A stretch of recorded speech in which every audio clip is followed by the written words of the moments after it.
Oh, hi. Good afternoon, everybody. This is Kully Nijjar from Catax. Welcome to Made Live TV. It's a pleasure to be here. And I have also the pleasure of choosing 3 standout articles published to the Made platform to delve deeper into the stories with the members who have published them. So the editor's pick is a new segment introduced by Made in Group that will go live every fortnight across their social channels.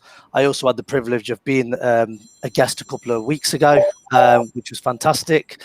So I'm the editor for this week, but it'll be with someone else different over the coming weeks. So I've got selected articles for this week. I have workflow tracking app gives SMEs the competitive edge. Discussing with Hannah Robertson, director of Hanatech.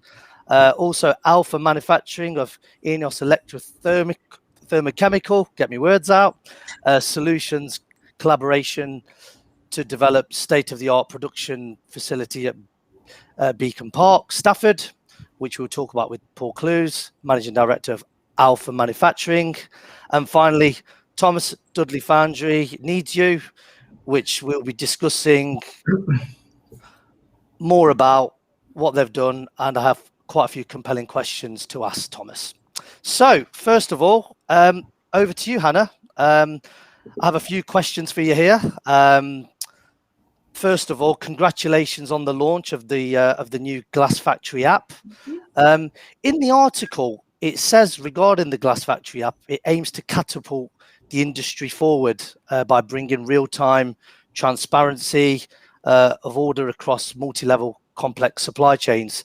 So how will the Glass Factory app do this, and what is it that particularly is going to benefit the SMEs? Okay, thanks, Cully. So yeah, we've been working really hard this year to take an idea and a product from concept through to piloting through to a marketable release. So we're really excited about this. But the Glass Factory app then has been designed to tackle that daily, everyday problem of where's my order?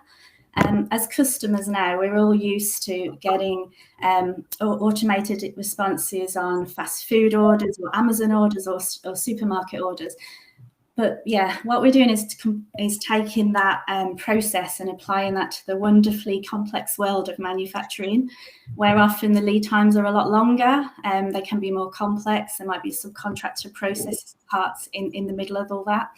So what we're doing is taking a simple sort of transparency concept and applying that into manufacturing industries.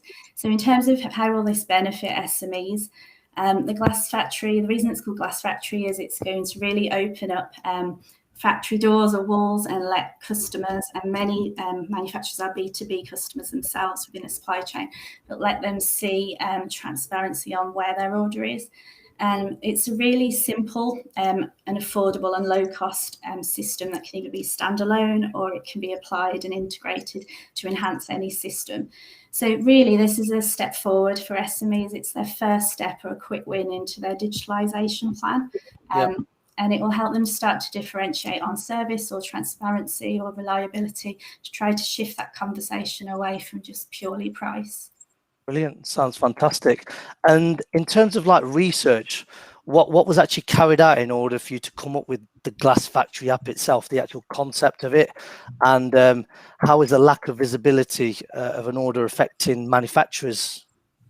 Okay, so this really is a problem that's close to my heart. So from previous operational roles, I've firsthand either had to be taken account and held account for on time in full or an SLA to meet.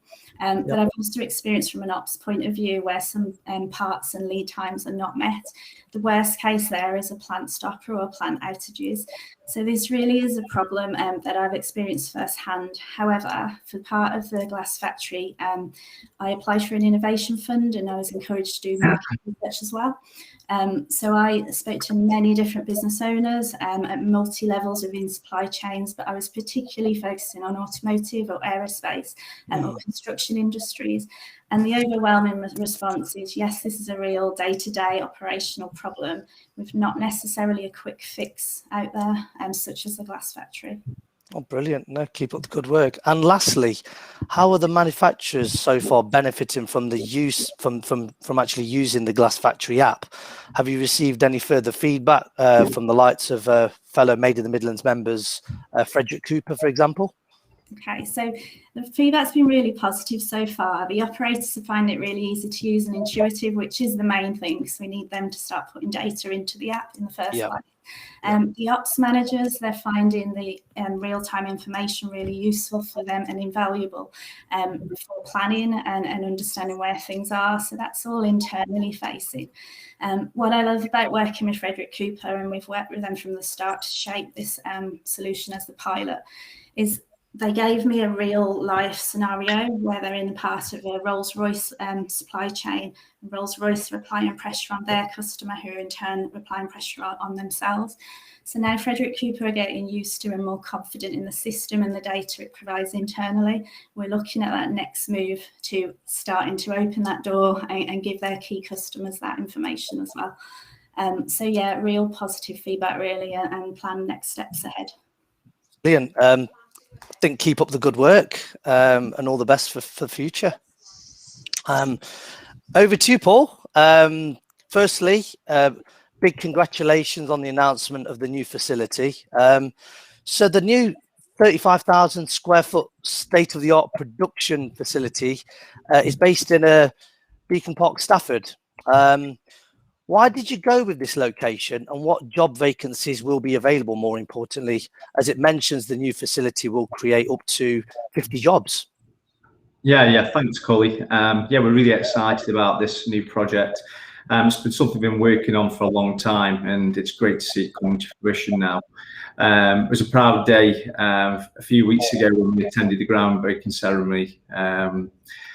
Yeah, the new site is going to create 50 jobs, which will include roles from apprentices to higher apprentices, and it's part of our wider strategic plans, which include the creation of 100 new staff-based jobs in the next 5 years. The site itself, yeah, it's perfectly situated to pull upon the sort of skills pool from surrounding areas of Stafford, Stoke, Rugeley, Cannock. And it's a great communication links as well for both the staff and logistics, and obviously it's located pretty close to the M6 motorway, north and south. Beacon Park itself, it's a fantastic development. It's got great amenities for staff, and it's also within walking distance of the town centre, with the likes of other manufacturing companies like Wacker Neuson, and also Class E. We feel we're going to be in really good company there. We believe expanding from our 35-acre site in Ixon to Stafford makes perfect sense, and only further helps to establish this area of the country as a sort of hub for quality manufacturing. Brilliant. And following on from that, where did the actual decision come about with the collaboration of INEOS come from in order to utilise the facility together? Okay. Yeah, we're really proud to have built a sort of well-known sheet metal brand, and to be recognised by INEOS. Yeah, we're a little bit taken back with it. INEOS approached us to essentially manufacture components that go into the electrochemical market, but they were really impressed with our sort of quality processes and output. It was clear from the initial site visits that Alpha could offer much more than just metal components that were originally required. Quickly, the discussions took a much larger scope. Our state-of-the-art manufacturing facility and strong investment and expansion plans encouraged INEOS to bring the whole production manufacturing back to the UK from Sweden.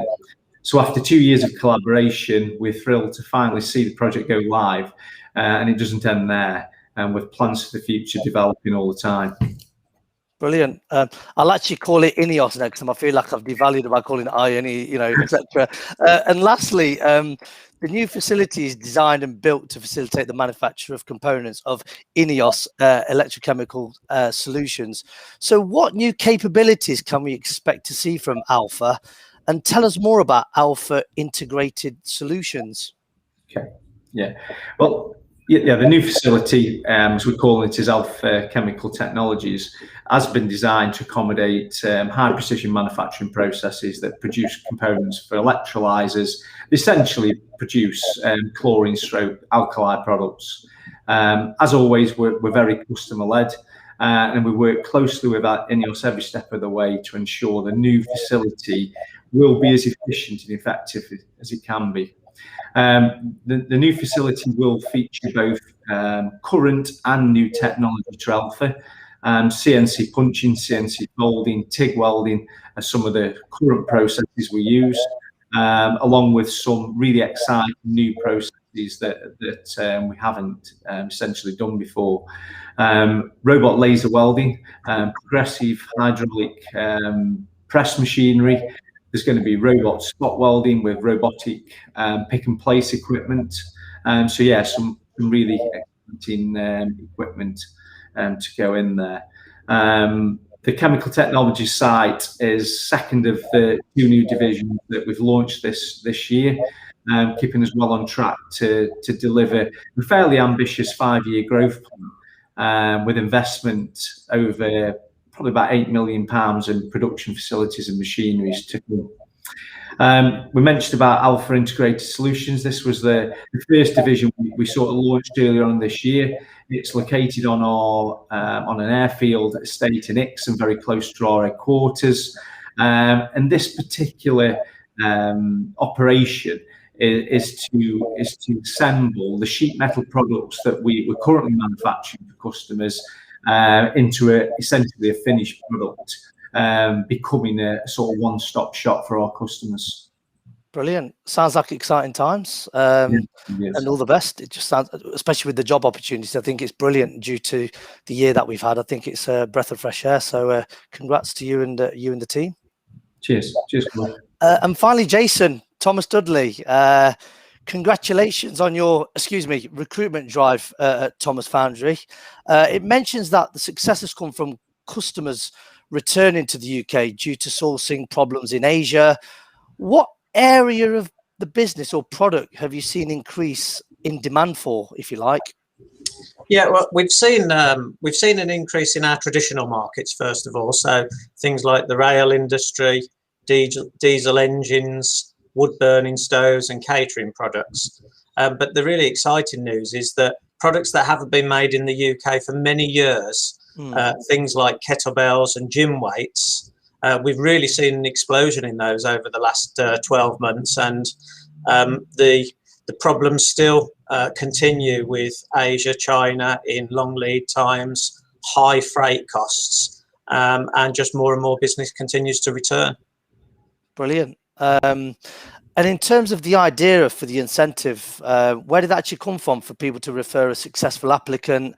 And has it been difficult in the past to recruit for the roles you were looking for? Yeah, it's certainly been difficult to find technical people. The foundry industry is quite an old industry, and there's not been much external support or external training. We've worked with Wolverhampton University and the local LEP.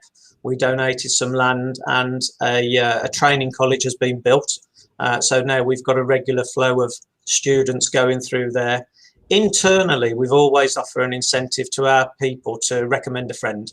And we've found that if you recommend a friend and they work here and is your friend, they generally stay longer as well. We've got a good reputation externally within the local community. So we just decided to extend that further. So anybody, if they recommend a person to Thomas Dudley for employment and are successful and they've completed 3 months, then we'll send them £200 worth of vouchers. Brilliant. And it's great that you're offering opportunities to people who haven't actually got foundry experience. What is the goal behind this?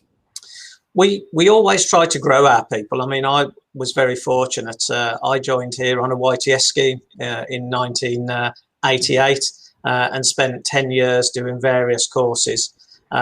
My old director said, if you think education's expensive, try ignorance. So we've always tried to grow our people. We work with the university regarding the elite centre, and it's trying to give local people a skill and a career, and the foundry industry it's going from strength to strength. There are fewer and fewer foundries within the UK, but the ones that have invested heavily, like ourselves, are growing stronger and stronger. So you can come and join Thomas Dudley. We'll train you, and we won't just give you a job, we'll give you a career. Yeah, brilliant. And I think on that note, that's probably a real kind of fitting edge to kind of the conclusion of today, giving people not just a job, but a longevity and a career. And I think it's a nice way to unfortunately end the show, I'm afraid, guys. So I just want to personally thank Hannah, Paul, and Jason for joining us today on the Editor's Pick. Join us again in 2 weeks for the next episode. In the meantime, stay safe and speak to you soon. Cheers. Bye. Thank you. Bye.